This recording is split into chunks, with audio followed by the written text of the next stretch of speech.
In this recording, I will go over a business planning process, uh, specifically the financial planning piece of the business plan. And this is part of the MBA 680 subject. And my goal is to go through this listed agenda. In order to make the recordings, not too large, I will do this in modules. And this will allow you to, obviously in these modules you can stop any place and, rewind and relook at it and so on. So starting with the agenda for included in the whole subject, I will start with the overview, then get into the 4 tests that I know you have discussed in your MBA 640 class with Dr. Wilson, and now follow through into MBA 680, which is the business plan development, which you are doing right now. Talk about some of the process steps, and then I'll start to get into some deeper steps. How do you do it? Starting with the sales and the variable cost, getting into fixed cost, getting into investments, and so on. And in the end, when you get done, you will have a good feel for how the steps are done. One of the comments I would make, and I probably might make a couple of times, is that the process that I am going to go through is applicable to a business that may have a physical product, a widget, a donut, something that somebody physically makes, or could be some kind of service, and you can apply obviously the same thing. So and I will also use a make-believe business to be able to throw some numbers in. The overall process for you, as far as you're going through it, would be beneficial if you print out this whole PowerPoint. Even though I'm going to go into the modules, you can print the whole thing out, because Lori will give you the PowerPoint as a file, and also the Excel file. And I'm going to do is to kind of go back and forth, so you want to also have Excel opened up in your computer. So what will the Excel file look like as I go through it? Excel file will look like, from the sales forecast, which is, if you look at the tabs on the bottom, you got sales forecast tab, you got variable cost, startup cost for a business, you will have depreciation, ongoing operating expenses, net income, and so on, and tabs go on the right. In order to also make this teaching process easy for you, what I've also done is I've added these little indicators with these little arrows. And what they will match is with some of the PowerPoints, what I will have a number 1 when I'm talking about this portion in the PowerPoint. So when you are looking at the Excel file, at least you will know where it is connected. And so on down the line. So my goal is to walk you through with the PowerPoints, and also obviously show you on the Excel. Now you don't have to do exactly the way I've set up the Excel file. That's not the intention. The intention is I wanted to at least walk you through step by step of an example, so at least you can see what are the key elements that are important in a financial analysis. You have a very good book by Tim Berry that also walks you through some of the steps. You can follow that. As long as you cover the steps that are essential, I think you will do okay. So let me go back to the PowerPoint. And continue with that. So, uh, starting with some generic comments, and that will, the reason I want to do that is at least as I'm going through it, you will understand why at some points I will digress a little bit in terms of a tutorial about a concept or a methodology. So, one of the things that I've always felt strongly is what is the value, of going to a college, especially a grad school. And my experience has been that what a higher education does is teaches us learning how to learn. And the reason that concept, as subtle as it may be, it is important because in our lives, professionally, business, that is typically we don't get problems that are exactly the same. They could be similar, but there will be nuances. And in our ability, especially for us to be successful in starting a business or running a business or managing a business or leading something, if we can master a skill of what I like to call learning how to learn, I think it helps us become more effective and more efficient. Making us think early enough in the process, what should I be researching for? What data do I need? And how do I research? And in the MBA program, you have gone through it in different classes. Like in the MBA 607, you did some research with Dr. Wilson. And along the way, as you have gone through other courses, you applied some of these concepts. The next thing is, important is the identifying what are some of the gaps. As you're going through the process of doing an analysis, the question is going to be to say, okay, I need to do is to sit down and figure out what are some of the knowledge gaps or information gaps that I have so I can start to narrow that down through research or asking questions. Now, there will be a time, and more than once, be in this particular project and or in the real world where you may not have the exact research to back it up. But then you need some kind of a plausible assumptions. A plausible assumption in the sense that, when you use it and apply it, you have at least some pragmatic logic behind it. And so a listener or an investor who's looking at your project will say, it kind of makes sense. Now, what would example be a plausible assumption be? For example, if somebody says that I can sell my donuts for $20 a donut, whereas everybody else around us is selling it for $1, then $20 is obviously not plausible. Obviously, I'm giving an extreme case to make a point about, what do I mean by plausible assumptions. On the other hand, if you say that I can sell my donut for $1.25, 1.25, or $1.25, or $1.50, and here is why, because it's going to have something special, then I guess it becomes a plausible assumption. So plausible assumptions are important. And then when you're doing the analysis, and the reason why you use the Excel, you can go test it out and say, okay, what if I could not sell my donut for $1.50 and I can only sell it for $1.25 or even $1, what's going to happen to my business plan? If your business plan starts to fall apart, if you have to sell it for $1 and the market is selling it for $1, then obviously you have some weaknesses in your business plan. So that's why the plausible assumptions become important. And the other part of the learning, as MBA students, soon to finish your program, in the 680 class, and then the next one will be the 690, is what to analyze and how to analyze. And I think that becomes important. And one of the things I'm going to use this lecture, and there will be, like I said, a few modules in order to do it in smaller modules. I'm going to kind of walk you through, and an example of using this as a process is what to analyze and how to analyze. And eventually, how do you put it all together? How do you synthesize it, and how do you test and do some what ifs? And again, this is so. These are nothing that you do not know about. Obviously, you know all this stuff, so I'm not telling you something new. I just want to kind of ground ourselves as you go through this short journey, talking about this business plan, financial plan process.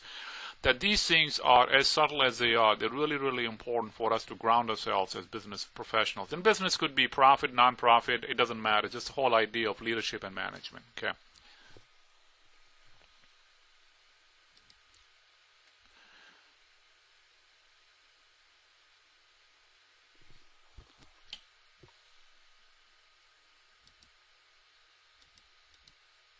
So here is what you are learning in a MBA 680.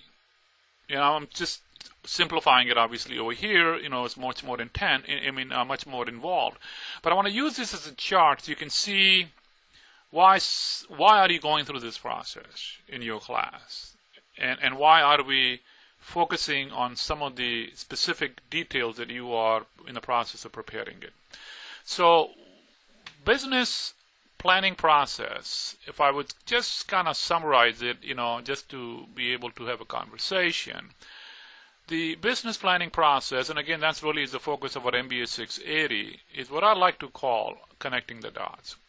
Connecting the dots in the sense that by now you have had the education and the learning about marketing, and learned about legal studies, and learned about finance, and learned about research, and have done the innovative growth strategies. You've kind of done all that stuff, and what you're doing now is to say, okay, if I know the ingredients, the research, the marketing, the legal studies of finance, growth strategies, how can I put it into a blender and make something out of it?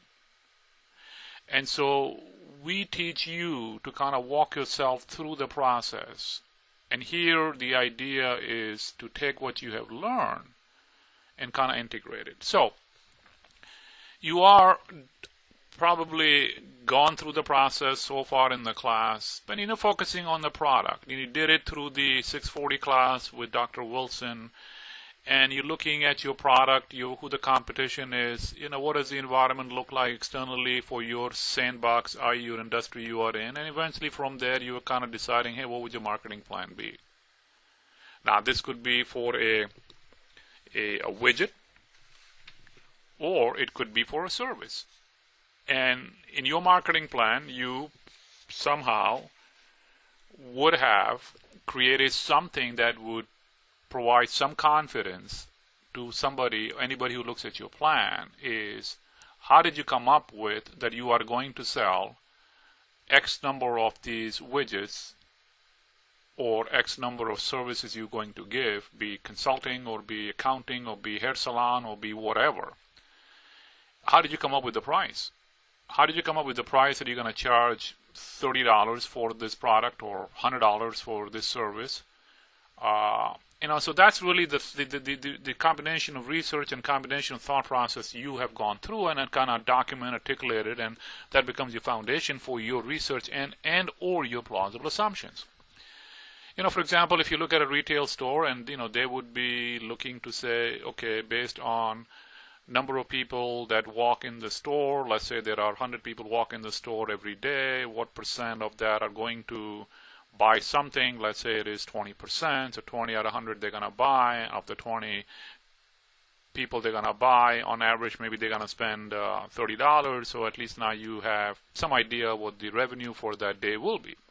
So whatever the logic is, whatever the percent is, obviously a lot has to do with the market size. For example, if you are in a mall and there are 10 stores and 1,000 people come in, that becomes the total market of 1,000 people come in. Of the 1,000 people come in, X number will come in your store. Of the X number, some portion of that will buy something. So you kind of think through with some combination of the market size and some combination of some logical thinking that sounds plausible to say, I've drawn this conclusion based on these assumptions is why I'm going to sell this widget, or why will I provide this service, and why will I be able to do it for this price. Now, you may be off a little bit, and if you have an Excel spreadsheet to say, I've assumed the price will be 25, and then you can go in and change it to 24, 23, and see how your business plans hang together. So you can do that as long as you have kind of stay within the plausible range of say 25 to 30. You can kind of do what ifs. So this particular tutorial obviously is not about marketing. You've done all that stuff, and you have you've done your learning in other courses and done some in the 640. What I want to do is to focus on the financial side of the equation. It's what are some of the things to think about, okay? And the financial side of the equation becomes very, very critical, including things like what will it take to start up, and what would the expenses be, and what would the profit be, and what would the break even be, and what would the return be. And I'll talk about that in a lot of detail. And, I'm sure you also thought about it. This is not part of the financial plan, but while I have this chart up, you thought about it to say, how would you structure your business? Will it be sole proprietor? Will it be, limited liability company, why, and so on? Eventually, obviously, how you're going to run your company and in how you sell it. So the financial portion becomes very, very critical, because obviously, if you don't have a good outcome financially, why would you do it? And again, this is also true for a nonprofit. If you call industry nonprofit industry, and even if you break it down in this category of whatever, even with those industry subset of nonprofit, you still have to think about the financial portion. What would you get the money, and how would you effectively spend it? Only differences will be is that you may not do your IRR or NPV, which you will do for profit organization. Other than that, a lot of these things are very, very true. So if you are thinking to say, maybe someday I may, even though I'm in the class, I have to learn all this stuff just in case if I ever go into the profit side of the business. But suppose you don't. A lot of these things, from a methodology perspective, and again, getting back to my strong belief system of learning how to learn, if we can master that, it doesn't really matter if it's profit or nonprofit.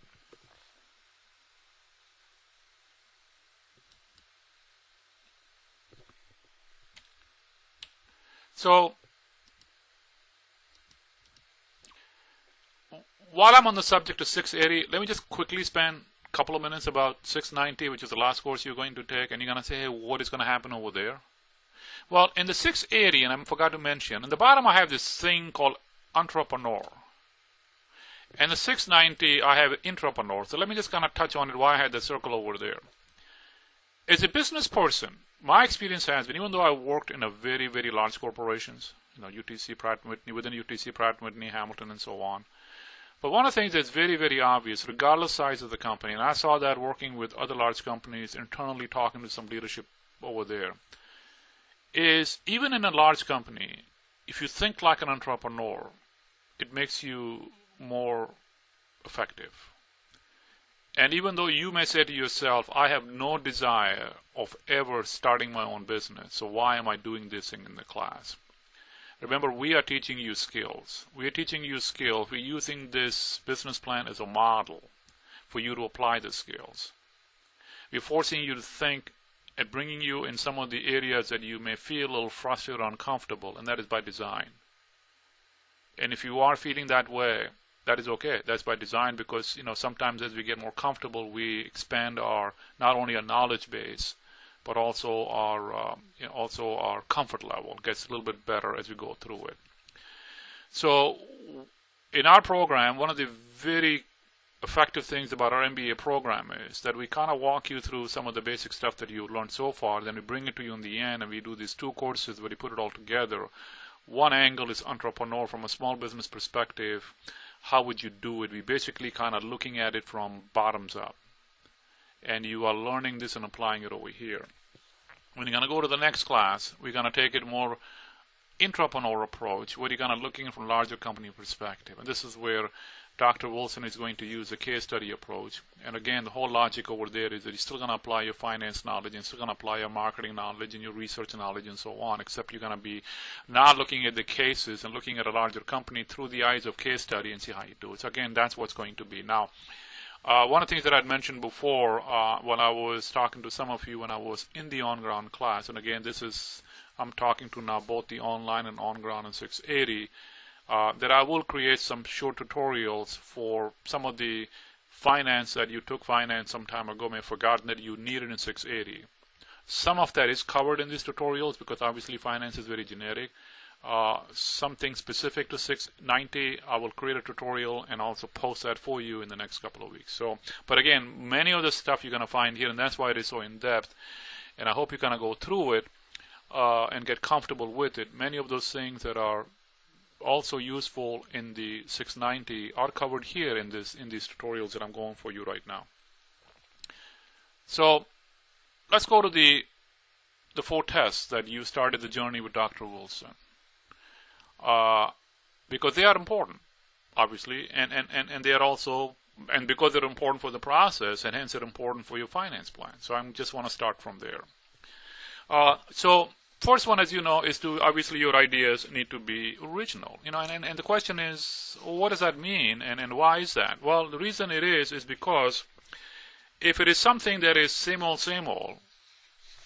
then obviously your ability to have price power will be 0 to nothing. I mean, if you look at a gas station, and if there are 4 of them in the town, you're going to find that the gas prices are literally within a penny or 2 of each other. If any gas station thinks that they can charge another 10 cents and there is no benefit to the customer, i.e. they're physically in the same driving distance, nobody's going to go there. So the whole idea of being innovative is to be able to say, hey, what secret sauce do I have that makes my product a little bit more attractive, and hence customer will want it. And the originality does not mean it has to be quote unquote, an iPhone or an iPad the very first time a tablet came out. It could be something that already exists, but somehow we can make it more sought after, create some differentiation.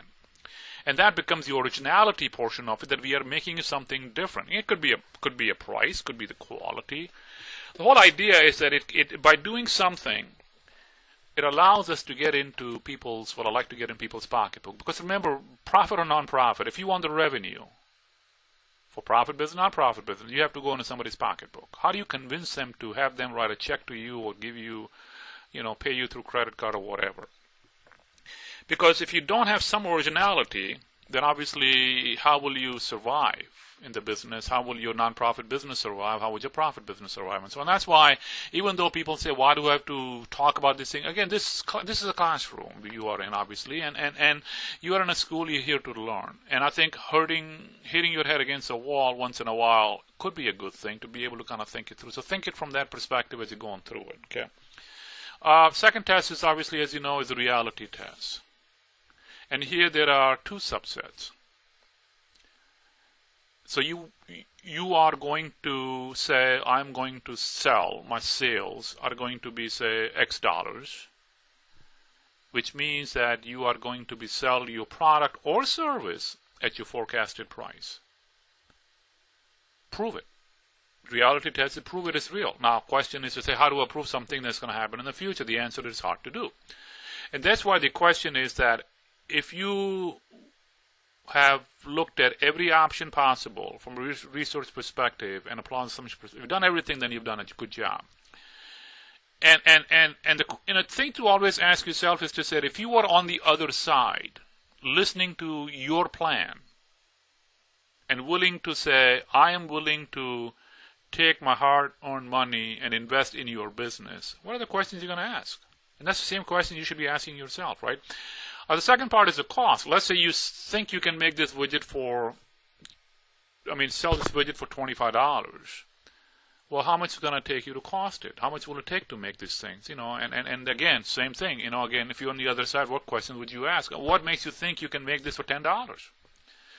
Now, my financial analysis, when I get off the overview part, I am going to make an assumption that you have gone through the process of thinking through how to add some reality test to your assumptions. With research, apply those assumptions, and then eventually be able to do some what-ifs. I just wanted to emphasize why it is important, both from a business perspective and also from financial analysis perspective. And that is true not for a small company. You could be having this conversation in a large company. I'm sure many of you have tried to sell a new product line within your business to market, or new business plan or project plan. And these are the questions people ask. Is to say, tell me, how did you come up with these numbers? What makes you think this is going to happen? And sometimes they're hard conversation, but I think when we have a plausible assumption, it kind of helps you go through the presentation much easier with our audience, whoever the stakeholders are. And for small business perspective, this chart this is a 10-year chart. On the bottom, on the x-axis, the years didn't come out, but it's 10 years. From left side is year 1 through year 10. Statistics are, and I'm sure many of you know, the small business survival rate in 10 years is 75% of them do not make it. 25% do. And that's why, knowing up front kind of helps you think through strategies that may be a little more effective so the business does not become the 75%. They are the ones who are the 25% that survive. Okay. So third test is a competitive test. Because in the market the survival rate is so low, the competition is very, very high.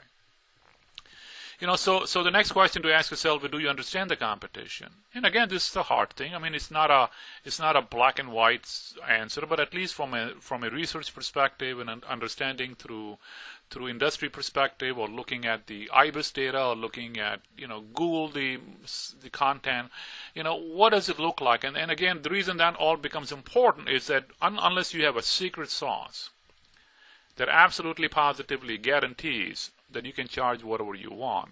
Question is your business able to compete at the forecasted price? I mean, even Apple, right? They are obviously struggling. Their recent profit this quarter they announced was much lower than last quarter. Why? Because they had an iPad with iPad 1, iPad 2, iPad 3, and they're still doing well. But there are many more entrants with more tablets, and hence they basically don't have the power over the customers as far as selling as many at whatever price they wanted like they used to. So it can happen to even large companies, and hence internally when people are having conversation for any product, be it Mass Mutual or Hartford Insurance or Hamilton Sunstrand or Pratt Whitney or Otis Elevator, whatever, obviously you kind of have to think these through and kind of get into the habit of going through the steps of doing these things. Okay.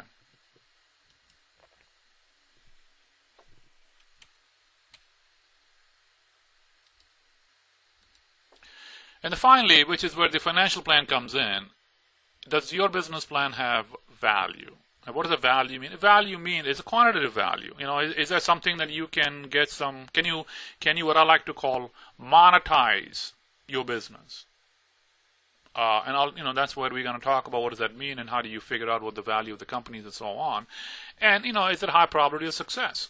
And the question really comes up is, what does a high probability of success means? Well, one of the ways to convince yourself, and hence it'll help you convince your stakeholders, be in your company or investments, whatever, is to be able to make some plausible assumptions. And let's say the left column is assumptions, and let's say you got to decide what are the important ones. Price typically is the one. And then you kind of say, what if the price instead of 25, and when I do the NPV, and we'll talk about NPV and IRR and so on, all that stuff, and later on. But let's say it comes out NPV is X dollars. Okay. What if I lower the price to 23? How much will my NPV drop? What if I lower the price to 21? How will my NPV drop? And this way, at least you can see that now, based on the plausibility, you've seen that even if you have your product that you can sell it for 20 and your NPV is still positive, at least it kind of gives you the probability of success that you can start at 25. But if your competition comes in and does something lower the price, you have the ability to lower the price and still have the ability to have a business that has some strong value. Okay, and that's what, so you're going to think through that. And again, we'll talk about it when I go through some of the numbers.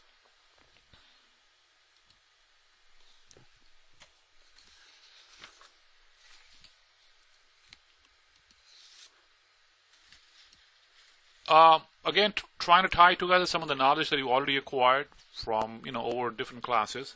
This is your Porter's 5-force model. Again, we typically would apply to a large case study, which you would have done it, I'm guessing, in the past, or may have used it at work, or may have used it in your undergraduate school.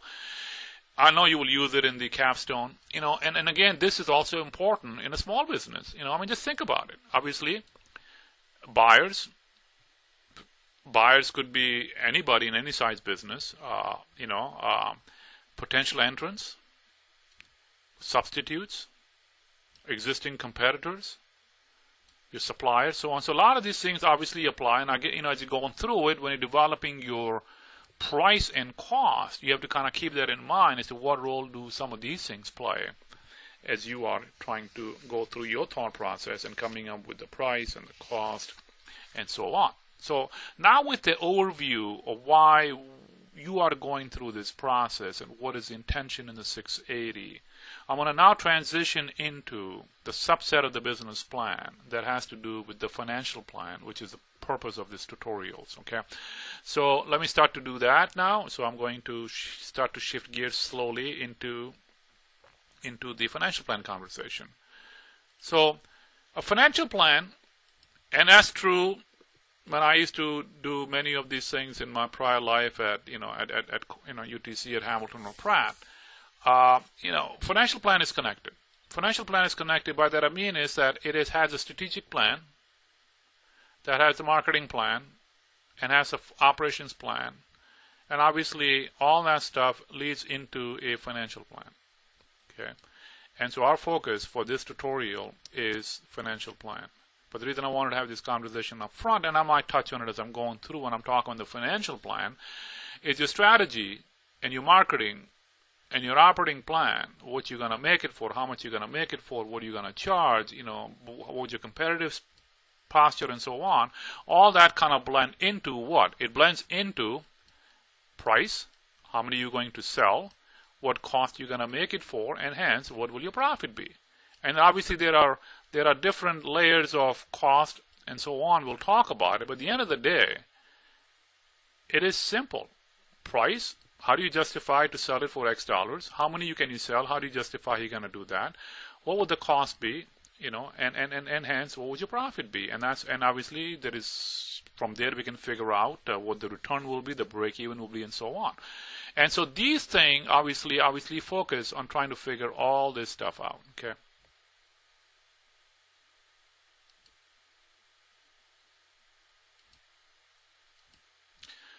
Now, in the financial plan, like I mentioned, there are categories. Ingredients. I will start out with sales. Then we talk about the costs. Then we talk about the investments it takes to start up a business. All that stuff put in the blender, and we'll start to talk about, hey, what does the income look like, statement look like, what does the cash flow look like, what does the returns look like, what does the break-even look like. And then the whole idea here is going to be to take all that stuff and be able to come up with these things, and then be able to say, how do I do some what ifs? Okay, and so our goal is going to be, as we're going through it, to be able to quote unquote connect the dots. So what I'll do is I'm going to start out with showing you the endpoints, and the endpoints, by that I mean is what are some of the output look like, at least when I'm going through it. Like I said, you can use your own format. You don't have to. If it helps you to follow this format, that's good. But you should recognize that the steps that I am going through, majority of these steps will be necessary for your business. Some of the things may not be required depending upon the type of the business you have, but my goal is to try to make it inclusive enough that any one of you have to use it. And maybe if you don't use it for this project, remember, you're here to learn to be able to apply these things outside BayPath. So I want to make sure you go through it, at least you're learning. So if you're sitting in a meeting, have a conversation someplace else, you can kind of see how some of these things are connected as you go through it.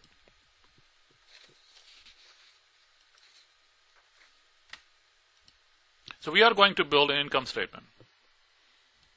And I'm going to walk you through using PowerPoints, and then also every so often go into the Excel. And income statement basically is, as it's called, income. Now, what is an income? Income is profit or net income. That's what this is. That's what we want to get to. How will we get through that? Well, we need sales. Doesn't matter if it is a widget or a service. We need some variable cost, which means, we'll talk about what that is, and as I go through it. From there, we can subtract this. From this, we get gross margin. Then we will have some startup expenses. What are startup expenses? Things that we typically spend it in first year, or sometimes maybe second year. If in this example, I'm only using 1 year, and then we don't have to. That's what they call startup. Then some ongoing operating expenses, which we have to spend every year. Depreciation, if you have an investment that will have life of more than a year, we'll talk about that. From there, if I take all this stuff and I come down over here, I get earnings before interest and taxes. If I'm borrowing money, I'll have some interest. From there, I get earnings before taxes. Obviously, this is negative, so there is no taxes in these 2 years because I'm not making any profit, and that'll become a net income. And so we do that. We forecast our sales. And then so we are going to get to this point, and I'll walk you through the steps of how do we get to this Excel spreadsheet. Okay.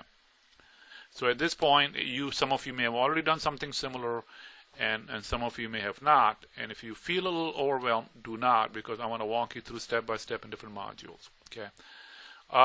From there, we are going to get into working capital. If your business has working capital, what would you do with it? Some of you may not have inventory or accounts receivable. Chances are most of you will have accounts receivable. Some of you may have both. But it's good to learn how do you deal with it, if you ever come across. So we are going to create what is called a working capital. And I'll walk you through step by step. How do you figure out the inventory, accounts receivable, and hence the total, and what is the changing working capital, and what does it mean? So again, this is the end of the movie. I'm just showing it to you. You don't know how we're going to get there, so don't worry about it. Okay, I'm just sharing with you this is what's going to be. And that's why it is important for you to not only print this PowerPoint, all of them, I think there are a total of many, many pages, that I'm going to break it up into modules, but also have Excel spreadsheet open so you can kind of walk through as I'm going through it with you. Okay.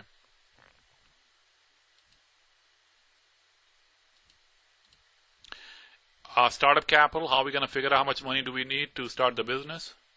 You're going to end up something like this as you go through the journey. And, this is where we can kind of see year one, I need so much, then what happens along the way. We can then see, if I'm starting with a negative cash flow, how many years does it take to break even? In this example, it takes about 5.5 years. Again, I'm just using an example with some numbers in there. I'll show you how I got there, okay, step by step.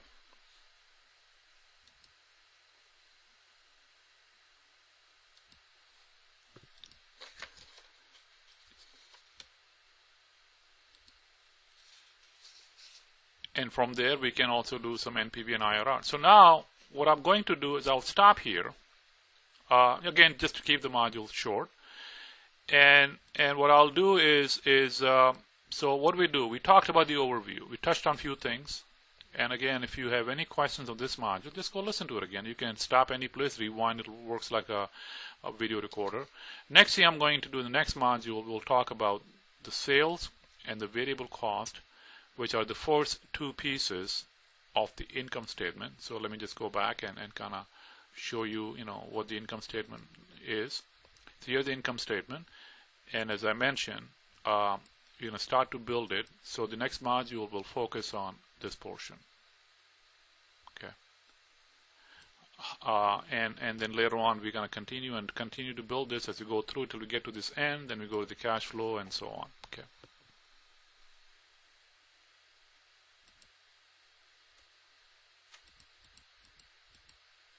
So this is the end of the module. Next module is sales and variable cost.